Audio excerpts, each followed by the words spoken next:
குருவடிகளே சரணம். அன்பு உள்ளங்களுக்கு வணக்கம். நான் கணேஷ்குமார். இது ஜிபிஆர் போட்டோகிராஃபி. நாம சித்தர்கள் பாடல்களும் அதன் விளக்கங்களும் பார்த்துக்கிட்டு இருக்கோம். இந்த வரிசையில பாம்பாட்டி சித்தர் பாடலும் விளக்கத்தையும் பார்க்கலாம் வாங்க.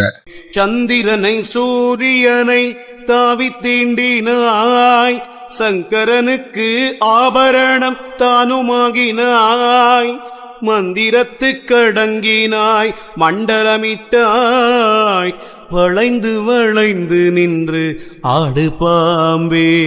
குண்டலினி சக்தியானது தலையில் சூரிய சந்திர மண்டலங்கள் வரை சென்று தொடும் சிவபெருமான் முதல் யோகியாக கருதப்படுகிறார். அவர் குண்டலினி சக்தியை முழுமையாக மேலேற்றியவர். அவர் கழுத்தில் அணிந்திருக்கும் பாம்பானது குண்டலினி சக்தியின் உருவகமாகும். சுழுமுனை நாடியானது சிவமாக கருதப்படுகிறது. குண்டலின் நெருப்பானது ஓம் எனும் மூல மந்திரத்திற்கு குண்டலினி சக்தியானது மூலாதாரத்தில் வளைந்து கிடக்கிறது. நாம மீண்டும் அடுத்த பதிவுல சந்திப்போம். நன்றி, வணக்கம்.